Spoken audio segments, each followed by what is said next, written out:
크신 은혜가 오늘도 예배하시는 여러분들 중에 넘치기를 주의 이름으로 축원합니다. 오늘 여러분 우리 앙상블이 함께 하니까 예배가 훨씬 더 풍성한 느낌이 드시죠, 그죠? 앞으로 우리 이름을 피스티스 앙상블이라고 지었는데 피스티스 앙상블이 우리 3부 예배 때는 함께 하시게 됐습니다. 우리 박수로 한번 격려하겠습니다. 할렐루야. 네.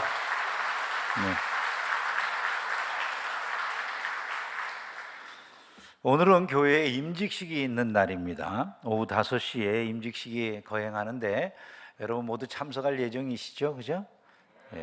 임직식은 우리에게 축제와 같다라고 하는 점을 기억을 해야 되겠습니다. 새로운 임직자들을 세울 때마다 저는 기대감을 갖습니다. 임직자가 세워진다라는 것이 우리에게 주는 아주 귀중한 의미들이 있기 때문인 것이죠. 먼저 임직자들을 세울 때 어떤 기대감을 갖게 되냐면 성도들이 더 잘 돌봄을 받을 수 있을 것이다 라는 기대감이 생긴다는 거예요. 우리가 오늘 이 초대교회 처음 임직자들을 안수집사들을 세울 때 일어난 일들을 보지 않습니까? 성도들 가운데 일부가 제대로 돌봄을 받고 있지 못하다는 불평과 원망들이 일어나는 것, 이것을 막기 위해서 임직자들을 세운 것이었다, 이 사실을 우리가 알 수가 있는 것이죠. 그래서 우리가 임직자들을 세우는 것은 교회 안에 여러 가지 구석진 곳이, 그늘진 곳이 없이 모든 성도들이 다 하나님의 손길을 경험하고 그 사랑을 맛보도록 하기 위해서 임직자들을 세우는구나 라고 하는 것을 알 수 있어야 되는 것이죠. 더 잘 돌봄을 받을 수 있는 공동체가 되면 행복하지 않겠습니까? 그 행복한 공동체가 될 것을 생각해 보면 기대감이 생기지 않을 수가 없는 것입니다. 초대교회가 직분자를 세우는 것은 그러므로 더 은혜로운 공동체가 되기 위함이었다는 얘기가 되니까 오늘 직분자가 되시는 분들은 이런 생각을 해야 됩니다. 내가 직분자가 됨으로 말미암아서 우리 교회 공동체가 더 은혜로운 공동체가 되어야 된다, 이런 생각을 해야 되는 것이죠.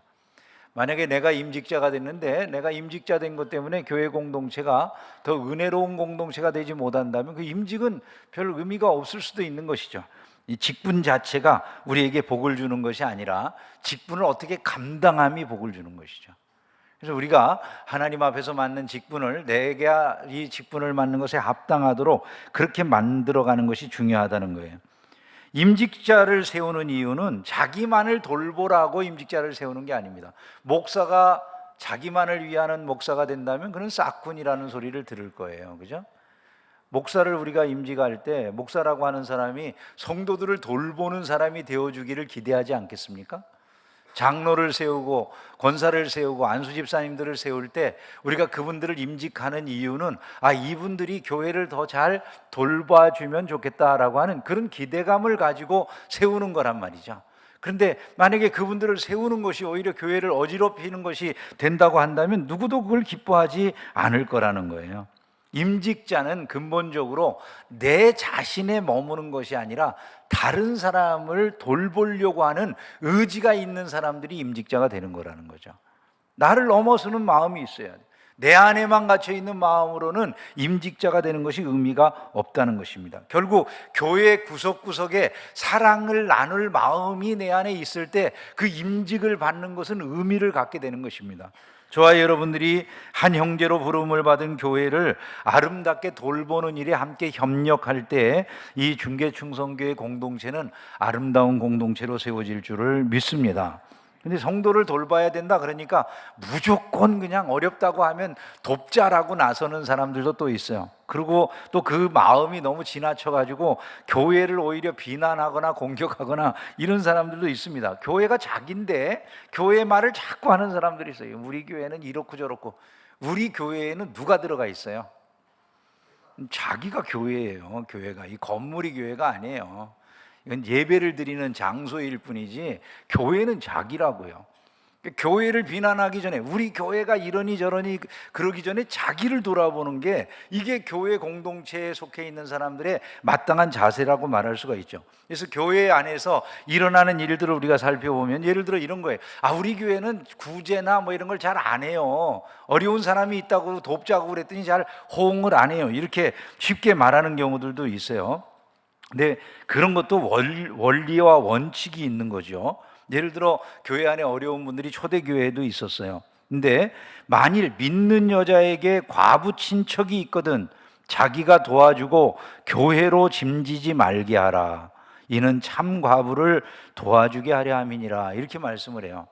만약에 어떤 어려운 과부 성도가 있는데 그를 도울 사람은 제일 먼저는 교회가 아니라는 얘기예요. 믿는 그 집안에 있는 가족, 그들이 먼저 그들을 돕는 것이다, 이런 얘기인 것이죠.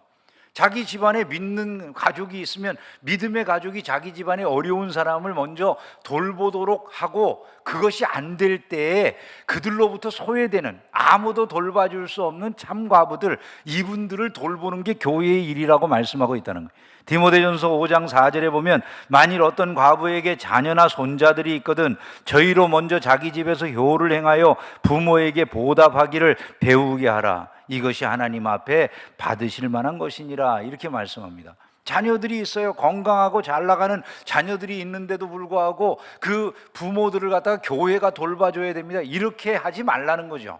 그 자녀들이 마땅히 부모님을 돌봐드리는 것이, 그것이 교회에서 내 부모를 공경하라라고 하는 그 뜻이 이행되는 하나의 좋은 과정이라는 것을 말씀하고 있는 거예요. 그래서 그런 식으로 교회에서 누군가를 돌보는 것이지, 그냥 막 누가 어렵다고 그러면 다들 이렇게, 마음은 알죠. 사랑의 마음으로 그러는 건 알지만은 교회 안에서 이루어지는 일들은 이와 같은 지침들이 있다는 거예요. 그리고 스스로 일을 할 수 있다면 자기가 일을 해서 모든 것을 이제 채우는 것이 마땅하다, 이렇게 말씀해요. 디모데전서 5장 11절에 보면 젊은 과부는 거절하라, 이렇게 말씀하거든요.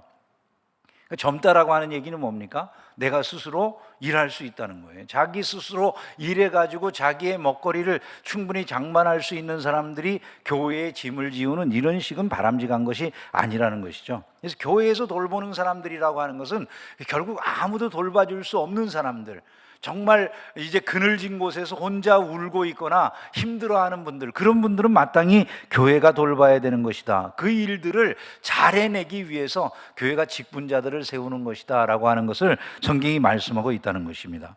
그래서 이런 것들이 기대가 되니까 앞으로 우리 교회에 그늘진 곳이 그만큼 없어지겠구나 라는 생각을 하면 마음속에 기대감이 생기는 것이죠. 두 번째로, 새로운 직분자들을 세움으로써 교회가 더 영광스럽게 될 것이다 라고 하는 기대감, 이 기대감이 생기지 않을 수가 없죠. 교회가 세우는 직분자들을 뭐라고 말하냐면 믿음과 성령, 지혜가 충만한 사람들이다, 이렇게 말을 해요. 믿음이 충만하고 성령 충만하고 지혜가 충만한 사람들, 그런 사람들이 세워지면 교회가 영광을 받는 거예요. 이번에 우리 교회에서 지난번 작년에 총회를 했잖아요. 그죠? 벌써 잊어버렸죠? 1년밖에 안 됐는데 총회를 했는데 작년 9월 달에 우리 교회에서 총회를 한 것을 지금까지도 기억을 하고 저한테 인사를 하시는 분들이 있어요. 근데 그 인사하시는 게 다 무엇 때문에 인사를 하냐면 우리 교우들의 섬김에 대한 감사로 인사를 해요. 목사님, 교인들이 얼마나 그렇게 겸손하게 끝까지 섬겨주시는지 말할 수 없는 감동을 받았습니다, 그렇게 인사를 하시는 거예요. 우리 성도들이 실제로 그렇게 섬겼거든요. 성도들이 그런 말을 들으면 목사가 어떨까요, 여러분? 그 영광을 받는 거죠, 그죠? 우리 교회가 그냥 중계충성교회 다 좋다고 그러니까 목사가 어깨에 뽕이 빡 들어가가지고 그냥 참 좋다, 이런 생각들이 드는 거예요. 그 영광을 받는 거죠. 칭찬을 듣고 그러니까 말이에요. 근데 이런 영광스러운 교회를 이루어가는 그 성도들이 어떤 사람들이냐? 먼저는 지혜로운 성도들이라는 거예요. 지혜로운 성도들. 지혜롭다라고 하는 게 도대체 뭘 말할까요, 여러분? 교회에서 지혜롭다라고 하는 게 뭐예요? 똑똑한 사람이라는 얘기예요? 예? 꾀가 많다는 얘기예요? 그런 거 아니죠. 우리가 지혜라고 하는 것이, 뭐가 지혜라고 성경이 말씀합니까? 하나님을 경외함이 지혜의 근본이라, 이렇게 말씀하잖아요. 그러니까 지혜롭게 섬긴다는 건 다른 게 아니에요. 마음속에 하나님을 두려워하는 마음을 가지고 말 하나도 행동 하나도 조심스럽게 하는 게 지혜로운 섬김이라고 말하는 것이죠. 그러니까 성도가 교회 안에서 임직자가 된다는 것, 그 임직자를 세울 때 지혜로운 사람을 세운다라고 하는 것은 하나님을 두려워하는 마음으로 말 하나 행동 하나를 조심스럽게 하는 사람들을 세운다는 거니까, 그 교회에 오면 성도들이 다 그런 사람들인 거예요, 임직자들이. 그러면 그 교회를 볼 때 사람들이 뭐라고 생각할 거예요? 야, 이게 멋있다, 교인들이 참 나이스하다, 이런 얘기들을 하게 되는 거죠. 우리 교회 성도들이 그런 얘기를 들었어요. 그래서 제가 아주 기분이 좋아졌다니까요. 그런 소리를 듣는 거예요. 그게 바로 지혜로운 섬김이라 이렇게 말할 수 있는 것이죠. 겸손하게 조심해서, 그렇게 다른 사람들이 상처가 될까 봐 섬기는 사람, 그들이 직분자예요. 그런 사람들이 많은 교회, 그 교회가 바로 영광을 받는 교회가 되는 것은 지극히 자연스러울 거다라는 것이죠. 또한 이들이 성령 충만한 사람들이라서 직분을 받았다 그러잖아요. 성령 충만한 사람 뭘 가지고 알 수 있어요, 여러분? 저 사람 성령 충만한 사람이다, 뭘로 알 수 있죠? 네? 얼굴 보면 알아요. 딱 보면 얼굴이 불구락불구락 잘해. 충만해서 그럴까요? 성령 충만하다는 건 열매를 보면 아는 거예요, 열매. 그죠?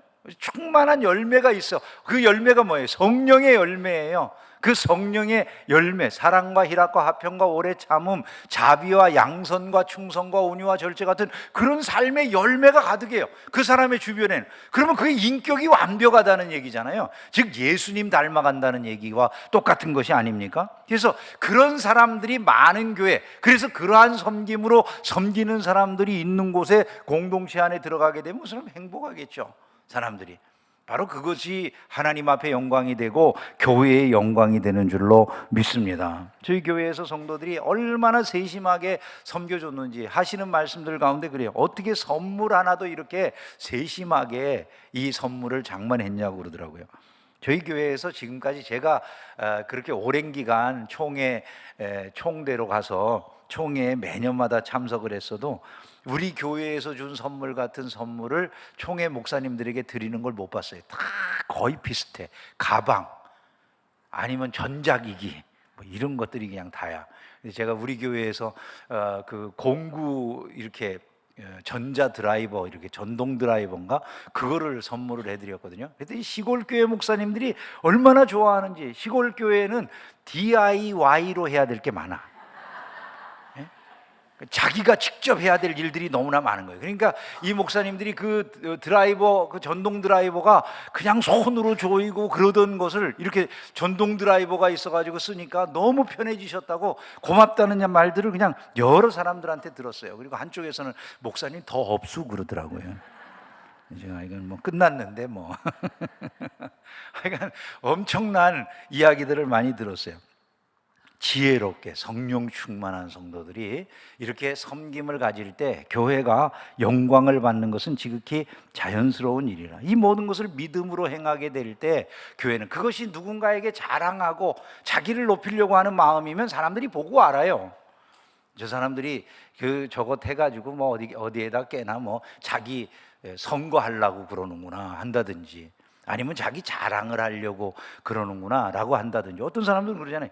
내가 돈 쓸 때가 지그시도 뭐 엄청 없나 보다, 그냥 이런 데다가 막 돈 함부로 쓰게, 이런 말 듣는 사람들도 있어요. 썼는데 욕만 먹어. 그죠? 왜 그럴까요, 여러분? 믿음 안에서 하지 않기 때문에 그러죠. 이런 것들을 우리가 조심해야 된다.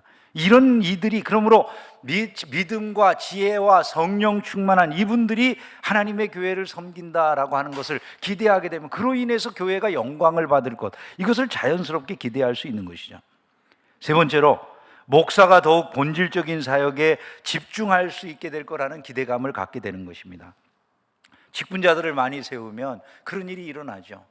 제가 어제 그 신선철 장로님한테 그런 얘기를 들었어요. 우리 장로님이 어떻게 우리 교회에 등록을 하셨는지 얘기를 하시더라고요. 장로님은 원래 큰 교회를 다니고 계셨는데 우리 교회로 이렇게 이제 옮겨 오시면서 이명서를 가지고 등록을 하셨었는데, 장로님이 처음에 등록한 이유를 이렇게 말을 해요. 제가 밖에서 이렇게 그 교회 마당을 막 쓸고 뭐 쓰레기를 줍고 그러고 있더라는 거예요. 그럴 수밖에 없죠. 교회가 여기 밑에 사택이 있었으니까 여기 뭐 관리하시는 분도 없고 제가 이걸 다 관리할 수밖에 없는 그런 상황이니까 뭐 쓸고 뭐 화장실도 청소하고 매주마다 이제 그렇게 하는데, 제가 작업복을 입고 그냥 그렇게 일하고 있으니까 그 장로님이 처음 저를 만났을 때는 제가 그 사찰 집사인 줄 알았다고 그러시더라고요. 그래서 저한테 집사님 그러고 이제 이것저것 우리 교회 일을 물어봤다는 거예요. 근데 내가 자신한테 아무런 대답도 안 해주고 그냥 집사인 것처럼 그러시냐고 이렇게 다 대답해주고 교회 안내를 해드리고, 그러고 난 다음에 다음 날 새벽 예배 나왔더니 내가 강단에 서 있더래요. 그래가지고 본인이 깜짝 놀라셔가지고 아니 세상에 목사님이 어떻게 그런 일을 하셨냐, 그래서 우리 교회에 등록을 하셨다는 거예요. 목사가 일만 잘해도 등록자가 있어. 근데 그렇게 등록을 하셨다고 장로님이 이야기를 하시는데, 참 그렇게 했던 교회 안에 지금은 제가 어디서 무슨 일을 하려고 하면 장로님들이, 제가 뭐 교회 마당을 쓰려고 해도 장로님들이 다 뺏어다가 목사님 왜 이런 일을 하세요? 그러고 뺏어다가 하셔요. 여러분, 목사가 이 교회를 갖다가 청소하고 그러는 건 이상한 일이 아니에요. 이게 우리 아버지 집이잖아요. 믿습니까, 여러분? 여러분의 아버지 집 아닙니까, 여러분? 여러분, 교회가 여러분의 아버지 집이 맞습니까? 예, 맞아요. 이게 우리 아버지의 집이에요. 그냥 우리가 거주하는 어떤 한 사람의 집이 아니잖아요. 우리 모두의 집이잖아요, 이게. 그거를 내가 내 아버지의 집을 청소하고 깨끗하게 하는 게 이상한 일일까요? 누구라도, 제가 아니라도 다른 분들도 똑같이 해요. 저희 교단 목사님들을 보면. 제가 전도사 때 수원에서 그 신학교를 다니고 있던 그 시절에 이제 집사람이랑 그 수원으로 이사를 가가지고는 원래 역곡에서 결혼해서 살다가 수원으로 처음 이사를 했어요. 학교 주변으로 가느라고 이사를 해가지고 가까운 교회에 한번 나가보자 그러다가 어느 교회 갈까? 이왕이면 뭐 학교 교수님이 하는 교회를 가지 하고 그 교수님이 하는 개척교회를 갔어요. 그 개척교회 입구에서 누군가가 열심히 예배 전인데 마대질을 하고 있더라고요. 제가 보니까 교수님이 마대질을 하고 있는 거예요. 제가 가서 교수님이 왜 이 마대질을 하고 계세요? 제가 할게요. 그리고 그 마대질을 하여간 뺏어가지고 이렇게 하려고 그러니까 그 교수님 제가 할게요. 그리고 저는 또 아이고 교수님이 왜 마대질 하려고 그러시냐고 말씀 준비하시라고 마대를 빼앗고, 그러면서 이제 그 교수님하고 사귐이 됐어요. 그분이 지금 횃불 트리니티 신학대학원의 총장으로 계시는 오덕규 교수님인데 그분이랑 이제 처음 그렇게 만나 뵀었어요. 그 오덕교 교수님 그분이 그때 그렇게 청소하고 있는 거예요. 목사가 그런 일을 하는 게 이상한 겁니까, 여러분? 그 자기 교회에 아무도 없는데 당연히 봉사하고 그러는 거죠. 그게 자기 아버지 집이에요. 그러니까 우리 교회 안에 이런 일들을 목사가 안 해도 된다는 건 하나님의 집을, 아버지의 집을 나하고 똑같이 사랑하는 성도들이 많아졌다는 얘기예요. 만약에 목사가 이렇게 교회가 이 많은 그 자녀들이 생긴 교회 안에서도 목사가 여전히 가서 청소하고 뭐 맨날 그런 일들을 해야만 성도들이 기쁘다면 그 교회는 이상한 교회예요, 사실. 그러지 않겠습니까? 다른 많은 형제 자매들이 생겼는데 같이 아버지를 사랑해야지 하나만 아버지를 사랑해야 돼요, 여러분. 그렇게 안 하는 거죠. 우리 교회는 그렇게 안 했어요. 그래서 장로님들의 섬김이 있고 권사님들 또 여러 집사님들의 섬김이 있고 교회를 돌보고자 하는 많은 분들이 함께 했기 때문에 오늘날과 같이 교회가 부흥하고 든든히 서온 줄로 믿습니다. 그래서 이런 것들을 생각하면 목사가 더 본질적인 일 여기에 집중할 수 있게 되는구나, 이런 생각을 하면 마음에 기쁨이 있는 것이죠. 기대감이 생기고 또한 교회의 부흥에 대한 기대감이 있게 되기 마련입니다. 오늘도 보니까 임직을 한 이후에 큰 부흥이 일어나요. 하나님의 말씀이 점점 왕성하여 예루살렘에 있는 제자의 수가 더 심히 많아지고 허다한 제사장의 무리도 이 도에 복종하니라. 말씀이 왕성해지고 제자의 수가 더 심하게 많아지고 핍박하던 자들까지도 변하는 역사가 일어나는 이런 일들이 있었다는 것이죠. 직분을 맡는 이유는 분명하지 않습니까? 복음의 일꾼이 되기 위함인 거예요. 직분자는 교회의 일꾼이라고 하지 않습니까? 근데 교회의 일꾼이 하는 일이 뭡니까? 복음 전하는 거예요. 교회는 그리스도의 몸으로 복음 전하는 것이 교회잖아요. 한번 따라서 해봅시다. 나는 교회의 일꾼이다. 나는 복음의 일꾼이다. 여러분, 이 두 가지는 다른 게 아니에요. 한 가지인 것입니다. 그러므로 교회의 일꾼으로 또한 복음의 일꾼으로 여러분들이 열심히 사역하는 신자들이 된다면 부흥을 기대하는 것은 지극히 자연스러운 일이 되는 것이죠. 부흥은 다른 것이 아니라 교회의 일꾼 된 사람들이 복음의 일꾼으로서의 사명을 잘 감당할 때 자연스럽게 일어나는 결과물들이라 이렇게 말할 수 있어요. 어떤 사람들은 가끔 보면 대형교회에 대한 지나친 반감을 가지고 계신 분들이 있거든요. 대형교회에 대한 반감을 가지고 있는 분들은 뭐 대형교회라고 하는 것들이 그냥 키워지는 줄로 아는 것 같아요. 여러분, 대형교회 만들고 싶으면 대형교회가 만들어집니까? 예? 그 아무리 만들려고 애쓴다고 대형교회가 되는 게 아니에요. 하나님의 은혜가 있어야 돼요. 물론 거기에 개인의 욕심이 들어가 가지고 이게 교회가 아니라 무슨 사업장인 것처럼 그걸 운영하는 사람들이 생길 수 있어요. 그건 이미 교회의 본질을 놓쳐버린 거죠. 그러나 교회의 본질이 살아있는 대형교회는 대형교회라고 해서 욕먹을 이유는 아무것도 없는 것이죠. 왜냐하면 그걸 사람이 하고 싶다고 해서 만들어내는 것들이 아니기 때문인 거예요. 문제는 이것에 집중을 해야 돼요. 우리가 그리스도의 말씀에 순종해서 복음의 일꾼으로 세상에 나가서 열심히 일할 때 자연스럽게 부흥이 있지 않겠느냐, 여기에 집중해 보면 그 부흥이 일어나는 건 이상한 일이 아니라는 거예요. 오히려 부흥이 안 일어나면 혹시 우리가 하나님 앞에서 열심히 충성하거나 봉사하지 못하는 건 아니야? 이렇게 질문을 해야 되잖아요. 복음의 일꾼이 많아져가지고 복음의 일꾼들이 세상에 나가서 열심히 복음을 전하면 자연스러운 결과물이 그거 아니겠습니까? 복음을 듣고 변하는 사람들이 나타나기 마련일 것 아니겠냐는 것이죠.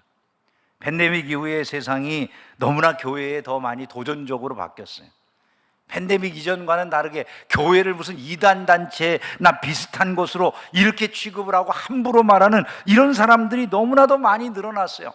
과거에는 제가 목사를 처음 시작하던 때만 하더라도 제가 어디에 이렇게 가방 들고 가거나 성경책을 들고 가면 믿지 않는 사람도 식당 같은 데서요, 목사가 왔다고 목사님이세요? 물어보고 반찬 서비스라든지 뭐 그런 걸 그냥 해주던 일들이 많이 있었어요. 이게 실제로 그랬어요. 요즘은 목사인 줄 알면 에이씨 목사죠 그리고 고개를 돌리는 것 같아. 그래서 어디 가서 기도도 마음대로 못해요. 세상이 그렇게 달라졌어요, 여러분. 세상 사람들이 교회를 그렇게 말하니까 성도들 안에도 교회에 대한 존중심이 없다면 제가 볼 때 성도들이 기본적으로 믿음이 뭔지를 모르는 거예요.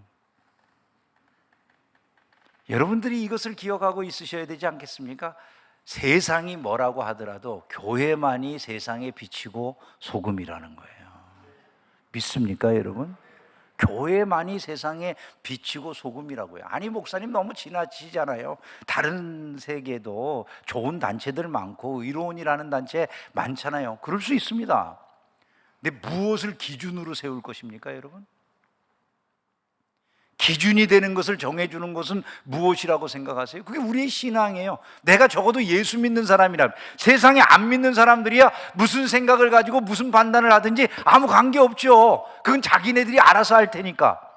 근데 적어도 신앙을 가지고 있는 우리들이라고 하면, 우리가 진짜 믿는 사람이라고 하면 하나님 한 분만이 참 신이시고 그분의 말씀만이 참된 진리다, 이런 것에 대해서 우리가 확신하는 사람들 아니겠습니까?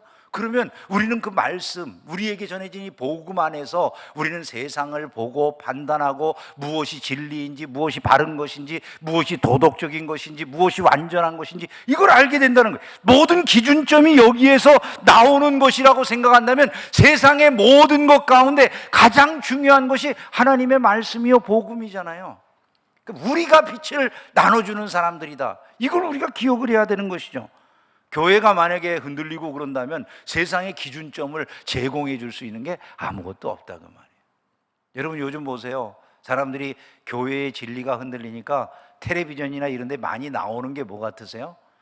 온갖 미신, 이런 식으로 표현할 수가 없게 귀신 신나라 까먹던 시절의 이야기들. 요즘 시중에서 제일 많이 팔리는 인형이 있대요. 무슨 인형인지 아세요? 네? 저주 인형. 지푸라기 모양으로 옛날 그 인형을 만들어서 파는데 그게 그렇게 잘 팔린대요. 그 저주 인형을 갖고 그런 짓을 이조 시대 때 했다고 하는 그런 짓을 해본대요. 찌르고 이놈 누구라고 그냥 막. 그랬더니 그 사람이 영향을 받는 것 같대. 또 그런 걸 텔레비전에서 이야기를 해줘. 텔레비전은 나의 목자시니 내게 부족함이 없으리로다 하는 사람들은 망하기 쉬운 거예요. 그래서요. 그런 거 보다가 저거 보니까 저기서 말해주기를 세상에 저주 인형 갖다가 저주를 했더니 그 사람에게 영향이 미치는 것 같대. 여러분, 이런 거 할 때 우리나라가 세상에서 제일 가난했어요. 저 아프리카보다도 가난했어요.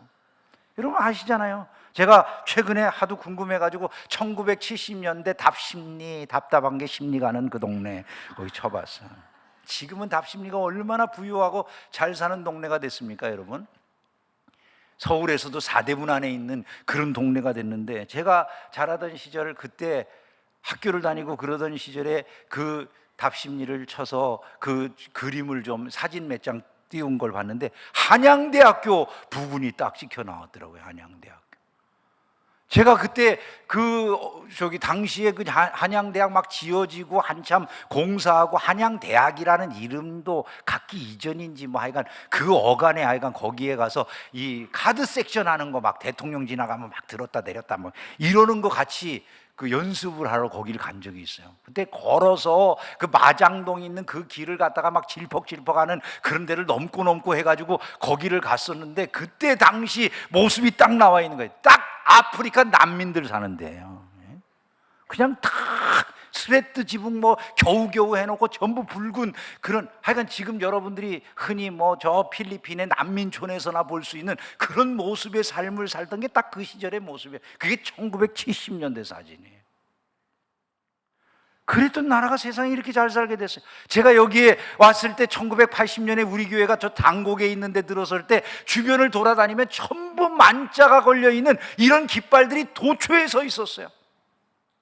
그러던 시절에 우리나라는 가난한 나라였어요, 여러분. 그런 거 싹 없어지고 나니까 잘 사는 나라로 지금 괜찮은데 또다시 글로 돌아가요, 사람들이. 기준을 잃어버리면, 가야 될 방향이 없어지면 다시 사람들은 그 짓들을 하는 것입니다. 미신이나 이런 걸 없애느라고 얼마나 나라가 고민을 했는데, 방송이나 이런 데서부터 그 미신을 갖다가 자극하고 괜찮은 것처럼 이야기하는 이런 프로들이 넘치고 있다는 것이죠. 여러분들이 세상에 빛이고 소금이라는 사실을 잊지 않기를 주님의 이름으로 축원합니다. 우리는 그러므로 세상이 뭐라고 하든지 이 세상의 것 바라보면 안 되는 거예요. 노천명 시인의 별을 쳐다보며라는 시가 있어요. 나무가 항시 하늘로 향하듯이 바른 땅을 딛고도 우리 별을 쳐다보고 걸어갑시다. 친구보다 좀 더 높은 자리에 있어 본댔자, 명예가 남보다 뛰어나 본댔자, 또 미운 놈을 혼내주어 본다는 일, 그까짓 것이 다 무엇입니까? 술 한 잔만도 못한 대수롭지 않은 일들입니다. 바른 땅을 딛고도 우리 별을 쳐다보고 걸어갑시다 라고 하는 그런 시예요. 참 너무나 멋진 시죠, 그죠? 우리가 남보다 높은 자리에 올라가는 것, 남보다 더 큰 명예를 얻는 것, 혹은 혼내주고 싶은 사람들 앞에서 힘있게 자유롭게 꾸짖고 마음대로 나무랄 수 있는 이런 힘을 갖는 것, 이것들을 이 노천명 시인이 그냥 술 한 잔만도 대수롭지 못한 일이다 이렇게 말을 하면서, 우리는 비록 땅에다가 발을 딛고 살지만 저 하늘의 별을 쳐다보면서 살자고 말을 해요. 여러분, 세상에 시인도 이런 노래를 할 수 있다면 신자는 말할 것도 없는 거예요. 우리의 별이 무엇입니까, 여러분? 우리의 별은 예수 그리스도이신 줄로 믿습니다. 신자는 바로 그 주님을 바라보고 세상처럼 살지 않는 자들, 그래서 세상에 오히려 기준이 되고 또 세상의 진리가 되는 자들이다, 이 점을 잊으면 안 된다는 것이죠.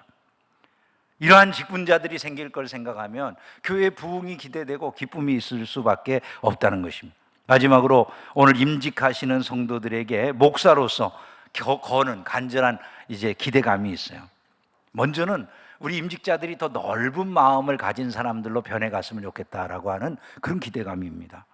여러분, 사람들은요 자기 눈앞에 보이는 대로 보거든요. 근데 그게 눈앞에 보이는 것도 제대로 보이는 게 아니에요. 다 마음대로 보이는 거예요. 마음만큼. 한번 생각을 해보세요. 오늘 오시는데 비가 오고 날이 굳잖아요, 그죠? 똑같은 비가 오고 똑같은 환경 속에 있는데 어떤 사람은 마음이 좀 넓고 감사가 있는 사람들은 이 환경에 이럴 거예요. 아, 오늘 비가 오는데 이 비가 오는 이것처럼 하나님의 은혜의 단비가 우리 임직식 가운데 임하면 좋겠다, 이렇게 생각할 수 있잖아요. 어떤 사람은 그냥 와, 하필 오늘 임직식 있는 날 날씨가 있다고요, 이렇게 생각하면서 보는 거예요. 다 뭐만큼 보는 것 같으세요, 여러분? 자기 마음만큼 보는 거예요. 문제가 외부에 있는 것 같죠? 근데 자기에게 있는 경우가 훨씬 많아요. 어떤 그 꼬마들이 자기 할아버지 주무시는데 장난친다고 여기다가 썩은 생선을 싹 발라줬대요. 할아버지 코 밑에다가. 할아버지가 일어나시더니 계속 여기저기 돌아다니면서 어디서 썩은 냄새 난다고, 시궁창 냄새 난다고 다 찾으면서 돌아다니시더라는 거예요. 우리 꼬마들이 보면서 킥킥대고 웃고 난리가 났어요. 나중에 할아버지한테, 할아버지 여기 씻어봐, 씻어봐. 비누로 씻어내니까 냄새가 없어. 원인이 어디에 있어요? 자기 코 밑에 있어요. 같은 것을 바라봐도 얼마나 다른 게 보일 수 있는지, 문제의 원인을 우리가 어디서 찾아야 되는가를 항상 생각해 볼 줄 아는 것, 이게 지혜라는 점을 알고 마음을 넓히는 은혜가 있기를 주의 이름으로 축원합니다. 임직자가 될수록 더 마음을 넓혀요. 두 번째로, 교회가 이 정말 따뜻한 마음으로 하나 되기를 힘써 주시라, 이런 부탁을 드리고 싶어요. 교회가, 우리는 함께하는 사람들의 공동체예요. 여러 사람이 마음을 합해서 함께 가는 거예요. 이 어려운 시대에 우리 교회가 함께하는 그것이 없으면 살아남을 수가 없어요, 사실은요. 요즘 뭐 이스라엘하고 하마스 사이에 전쟁이 벌어지고 그러잖아요. 근데 전쟁을 할 때 미군이 정해놓은 아주 전쟁, 육군 교범 중에 아주 중요한 교범이 하나 있는데 그게 이런 거랍니다. 전투를 위해서 참호를 팔 때는 반드시 개인의 참호, 1인 참호보다는 2, 3인이 들어갈 수 있는 참호를 파야 된다. 이게 육군의 전투 교범에 있다고 그래요. 왜 2, 3인이 들어가는 참호를 파야 되냐면 그게 생존하기가 더 좋다는 것이죠. 우리가 생각할 때 나 혼자 살 수 있는 참호를 파놓고 그 안에 나 혼자 들어가서 숨으면 안전할 것처럼 생각하지만 그게 아니라는 거예요. 대부분의 참호가 오히려 큰 참호가 됐을 때 서로 도우면서 생존할 가능성이 그만큼 더 커진다는 거예요. 교회의 일도 목사 혼자 할 수 있는 교회는 없어요. 저는 제가 혼자 할 수 있는 목회의 분량이 80명이 되지 않는다고 생각을 해요. 80명 때 이미 너무 바쁘고 힘들어서 목회를 그만하고 싶었었어요. 그런데 여러 성도들이 같이 합력해서 함께 하니까 교회가 커져나가도 문제가 되지 않는 그런 교회가 됐어요. 함께 하는 것, 이 마음이 중요하고 그 함께 하면은 따뜻함과 사랑이 있어야 된다. 이걸 기억하고 임직자들은 바로 그러한 교회를 이루기 위해서 함께 힘써 주실 때 우리 교회가 아름답게 부흥하는 일들이 일어날 것이다. 이 말씀을 드리고 싶다는 것이죠. 마지막으로 한 가지 더 부탁드리면서 기대감을 갖는 것은 여러분들이 교회의 모든 일들에 앞장서 주시라는 거예요. 앞장서 주시라. 여러분, 여기 7 집사님들은 스데반 집사님처럼 복음을 위해서 앞장서는 사람들이에요. 자기의 생명을 걸고 앞장서주는, 똑같이 일하는 이런 사람들이잖아요. 그런 사람들이 될 때 우리 교회가 함께 연합의 시너지 효과가 나타난다고 합니다. 임직을 받은 분들은 마음속에 사명감을 느낄 것 아니겠습니까? 그 사명감 속에서 내가 교회의 일에 앞장서고 교회의 짐을 내가 짊어진 그런 마음을 가져야 되겠다. 만약에 우리가 그런 의식을 갖지 않는다면 교회의 임직이 도대체 무슨 의미가 있겠습니까? 복음을 위해서 부름을 받은 대로 내가 열심히 함께 짐을 짊어지는 삶을 살아야 되겠다, 이런 마음을 가져야 돼요. 엘라 윌콕스라고 하는 시인이 이런 시를 썼어요. 당신은 어느 쪽인가요? 라고 하는 제목의 시예요. 오늘날 세상에는 두 종류의 사람이 있다. 단지 이 두 종류 외에는 더 이상 없다. 죄인과 성자는 아니다. 잘 알다시피 선한 사람도 절반은 악하고 악한 사람도 절반은 선하다. 부자와 가난한 사람도 아니다. 인간의 부를 평가하려면 양심과 정신의 건강 상태를 먼저 알아야 하기 때문이다. 겸손한 사람과 오만한 사람도 아니다. 짧은 인생에서 잘난 척하는 사람은 인간으로 쳐줄 수 없기 때문이다. 행복한 사람과 슬픈 사람도 아니다. 빠른 시간들 속에 누구나 웃을 때가 있고 눈물 흘릴 때가 있기 때문이다. 아니다. 내가 말하는 이 세상의 두 종류의 사람이란 짐을 드는 사람과 짐을 지우는 사람이다. 당신이 어디를 가든 발견하게 되리라. 세상 사람들이 늘 이 두 종류로 나뉜다는 걸. 그리고 참으로 이상한 일은 세상에는 짐을 지우는 사람이 20명이면 짐을 드는 사람은 오직 한 사람뿐이라는 것. 당신은 어느 쪽인가? 무거운 짐을 들고 힘든 길을 가는 이의 짐을 덜어주는 사람인가? 아니면 남에게 기대어 자기 몫의 짐을 지우고 걱정, 근심을 끼치는 사람인가? 여러분, 우리의 삶의 모습을 많이 생각하게 해주는 그런 시라고 생각됩니다. 세상에 남에게 짐을 지우는 사람은 20명이면 그 짐을 자신이 짊어져 주는 사람은 한 사람 정도밖에 되지 않는다. 임직자가 되는 것은 바로 짐을 지는 사람이 되기 위함이다라고 하는 사실들을 우리가 생각을 해야 되겠습니다. 주의 일을 위해서, 다른 누구를 위해서가 아니에요. 사람을 위해서가 아니에요. 주님을 위해서 교회의 일꾼으로 짐을 같이 지는 사람이 되리라. 이런 성도들이 많아지는 교회, 그 교회가 바로 행복한 교회예요. 주변에 아름다운 영향을 미치고 수많은 사람들에게 도움을 주는 복된 교회, 주님의 몸과 같은 그런 교회가 되는 줄을 믿습니다. 여러분을 통해서 이런 교회가 세워지기를 진심으로 소망합니다.